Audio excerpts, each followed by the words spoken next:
We've arrived at the most chaotic time of any Survivor season, when the tribes have swapped, but everyone still wears the same clothes that were color-coordinated to match their original tribes. But despite the chaos and all the unprecedented things that happened in this episode, at the end of it, I didn't think anyone was more or less likely to win than they were before. So this week, instead of making another power ranking, I want to talk about winners and losers, which is not the same thing, I swear. It is pretty close, though. Every time you hit that target, you're going to move it a little lower.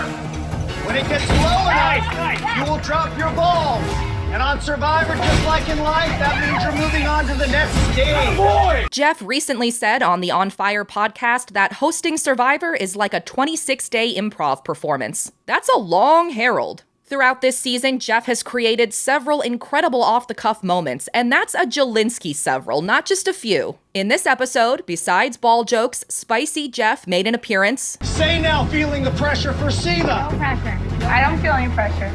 You should. And by reacting in the moment, regular Jeff facilitated Eva sharing the kind of rarely told on TV story that could help people in the real world. And that kind of content is almost as important as ball jokes. But the best hosting and producing Jeff did in this episode is just asking Say questions. Say, why you? I've been in every single challenge. I would love to have a little break, to be honest. We're tight. We got the magic touch. Say, what's it like to be on the other end, knowing you got nothing waiting for you back at camp, and to hear them really joyful about this? A lot of gloating. It is painful. I feel like when you win, you should win with a little more tactfulness. But I understand your excitement, and I get it. So just being mindful is important and key. The only way this episode could have gone worse for Say was if she'd been voted out at the end of it. And though she survived the night, her edit didn't. This episode majorly paid off what Say told us about herself when we first met her in the season premiere. The lack of filter, it gets me in trouble a lot of the time. If she hadn't overshared about why she was sitting out of the reward challenge, or when Jeff asked her to respond to Mary's response to winning it, then there wouldn't have been all that negative second-person view about her, courtesy of nearly half the cast. Girl, be quiet. You can have an opinion and you don't have to openly share it. We want being sore winners. There's something called a sore loser. Say is causing so much chaos that there is really no way that I want to work with Say moving forward. Say's getting on my nerves with the comments she makes and just the way she is around camp. I know Say is her ally, but that really kind of irks me. She is like sinking ship. Totally. And if Say had a functioning filter, more players might still be interested in working with her post-merge, which they weren't according to Bianca's exit interviews, especially since this wasn't the first time that Say left a lasting impression from the challenge mat. I'm hoping we can hit the middle and whatever tribes we get split up into and they start eating each other alive and we get to watch it for a second because we've been eating each other alive. One of the storylines that this episode tracks from beginning to end is Say getting left out of the loop. Early on, she says that with the power of Cedrek and Bianca's votes, she'll have total control of the Civa Tribe, but that obviously wasn't going to happen since Bianca secretly didn't have a vote. And if there was still any doubt that Say's plan was doomed, then this music cleared him right up. I need a number, he's a number, and Bianca, we've already discussed working together, so I just have to make sure that she's locked in. Then I can do whatever the hell I want to do. By the end of the episode, Say's been negatively singled out by multiple people, some who haven't even met her yet. She's voted against the majority, lost someone she was trying to work with, and been blindsided again by the other person she's supposed to be aligned with. At this point, her edit has convinced me that Say will not win the game, but I'm also convinced that she's at least going to make the merge, since Next Time on Survivor implied that she might not. She will gaslight you. I also think Say is safe because I really think that the next person voted out is going to be a member of the original Civa Tribe. Everybody drop your buffs. Oh, we knew it! We are switching tribes. All good, all right? We're gonna be fine. Everybody drop them. Heading into the merge, or at least into earning it, the Civa Tribe is the only one with all 6 of its original members still intact. Combined, there are 7 people from the original Logi and Vula tribes who could easily team up to start chipping away at Civa's numbers, probably with help from the original Civa members who have since found new allies like David, Camilla, and Kyle. Despite currently residing in the losers tier, Camilla had another great episode, besides a seemingly shocking lack of knowledge about US civil rights history. They took a photo when they were dating in front of a segregated water fountain. Isn't that crazy? This was happening in the 40s and 50s? Yeah. Oh my God, yeah. I don't think she's in danger as an original Civa member and is more likely to end up in a monstrous post-merge power alliance made up of some combination of herself, Eva, Kyle, Joe, Shaheen, and David. But I don't think Camilla is going to win the game either. Or rather, I don't think she's going to win the game by winning $1 million. So far, her strategy is built around assuming others will underestimate her, and her personal arc is about underestimating herself. Sometimes the editing turns a losing player's story into a victory, just about something other than gameplay. For Camilla, not to shoehorn in internet slang like I'm producing her confessionals, but her win condition could be learning that she is a contender and a competitor. My prediction, that will probably be wrong, is that she'll lose the Final 4 fire-making challenge, but it'll actually be a win because she'll have been voted into it for being too big a threat and will finally see herself in the same way. Kyle and David will both probably be around for a while too, but neither had as good an episode as Camilla. In Confessional, David said he wanted to be the person to crack Star's Beware advantage, only for Eva to be the one to solve it. And even though all of David's failures are coded in positivity, we're still seeing him consistently come up short. When he couldn't make fire without flint, when he didn't catch any fish, when Kyle found the Civa Beware advantage instead of him, and now when Eva opened Loggies. As for Kyle, this episode continued to push Camilla as the main person responsible for Thomas's blind side by using music to undercut Kyle's gameplay in the very first scene. Honestly, I was thinking about going with you guys. Yeah. And then I came back and it looked like somebody had gone through my bag. So at that point, I was like, I'm pretty sketched. Yeah. But Kyle barely gets any screen time during an emotional scene when the Vula tribe talks about their parents' struggles. He may not have had a relevant story to share, but he's the only person whose background isn't explored. Kyle's sole contribution to the scene is to remind everyone that Jim Crow was still happening a lot more recently than people think. Camilla. But at least that helps solidify the lie that he's a teacher.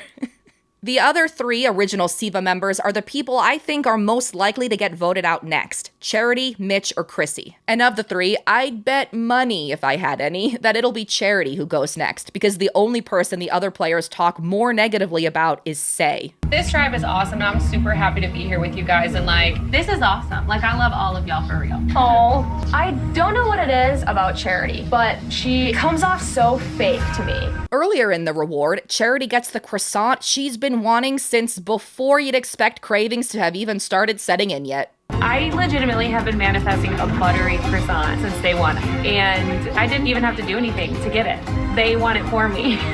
Like Camilla, I don't think Charity's win condition is about winning the game. Unfortunately for her, I think it might have been about getting that croissant. By eliminating Charity, players not from the original Civa Tribe can weaken a potentially large voting block, and Civa members like Camilla, David, and Kyle, who have all already targeted Charity in the past, can prove that they're not actually 6 strong. After Charity is out, Mitch and Chrissy will be in trouble. Though they both agreed to work together after the tribe swap, Chrissy just left Mitch out of the vote. We didn't hear much from Mitch at all before Tribal Council. That could be a good thing because the edit protected him from looking stupid, unlike Shaheen last episode, but there will be no protection from Say now that he voted for her, and his allies won't be able to help because one of them is Charity and the other was Bianca. Mitch'll just have to hope that Say dislikes Chrissy enough to hold her attention. Apparently, Say is also targeting Chrissy because she wants to eliminate a dynamic duo. I just can't have a dynamic duo making it too far into this game. But Chrissy isn't in the show enough for me to get who Say is talking about. I guess Mitch, probably, even though I just said he and Chrissy don't seem to actually be working together. Definitely not closely enough to be called a dynamic duo. But in this episode, not being in the show actually benefited Chrissy for once. During the reward challenge, she whiffs it in the exact same way as Cedrek, but only Cedrek's mistake is made into a meal. Cedrek would like to get Civa on the board. Grab it! That was an abysmal failure.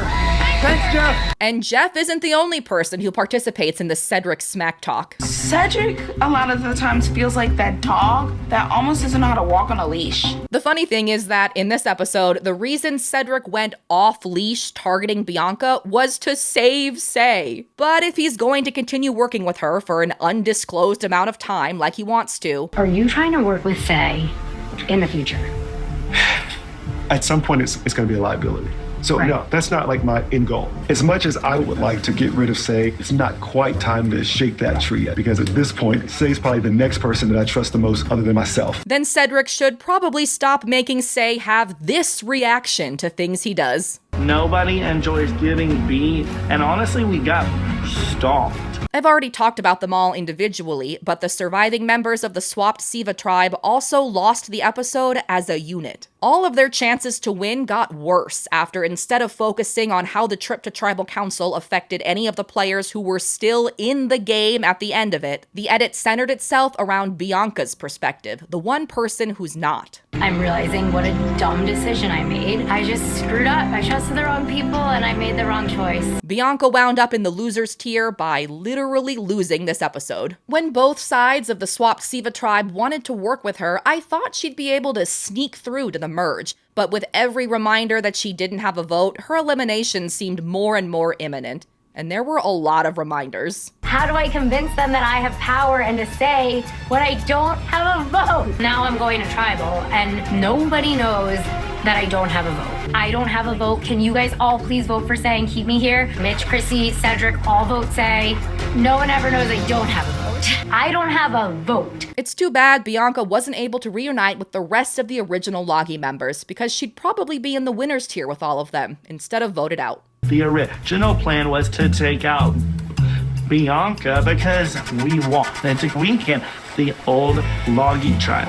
But now with Thomas gone, we have a little bit more flexibility. Losing Thomas and Bianca to the tribe swap is the best thing that could have happened to the rest of the original Logi members, because suddenly they're no longer the most intimidating group going into the merge. And individually, all four of them also came out of this episode looking like winners in one way or another, even Star. I still think her chances to win the season are almost as bad as Charity's, but Star was so supportive and empathetic and sweet to Eva. How could she not have won this episode? The same goes for Eva and Joe. The combination of Eva's episode, Joe's response in the moment, and Star's response later on was one of the most moving, compelling, and surprising sequences that's ever happened on Survivor. Even if Eva and Joe's partnership now being fully on display exposes them as big threats, their bond is so clearly the heartbeat of the season that I don't expect anyone to start targeting them just for knowing about it. And by the end of this episode, all the people who were targeting Eva already had either been eliminated or gifted her a hidden immunity idol. So she's heading into the merge on the heels of both personal and strategic victories. I'm so confident that Joe and Eva are going to be even more important to the season than they've already been, that Joe's zero confessionals in this episode and his lack of commentary about losing Thomas don't make him any less of a frontrunner to me. For most of the new era, a person who got that edit would be out of contention to win because they'd presumably be unimportant to the overall story. But Joe is one of the episode's biggest characters. He supports Eva through her episode, we learn about his family during a powerful scene, and he joins a new alliance with the rest of his Vula tribe mates. But I have started to notice that whenever Joe is in an alliance that Eva isn't, he's never the focus of it. The other three Vula members are all more vocal than him, and the same thing happened when the California girls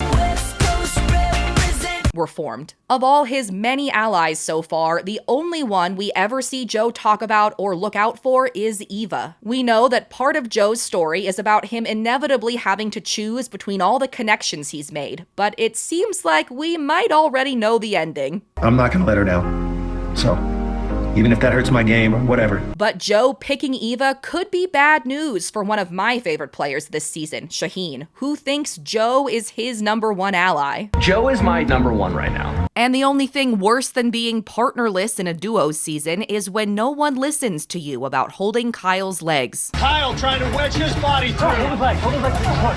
Hold his leg! Kyle is stuck now. Hold his leg!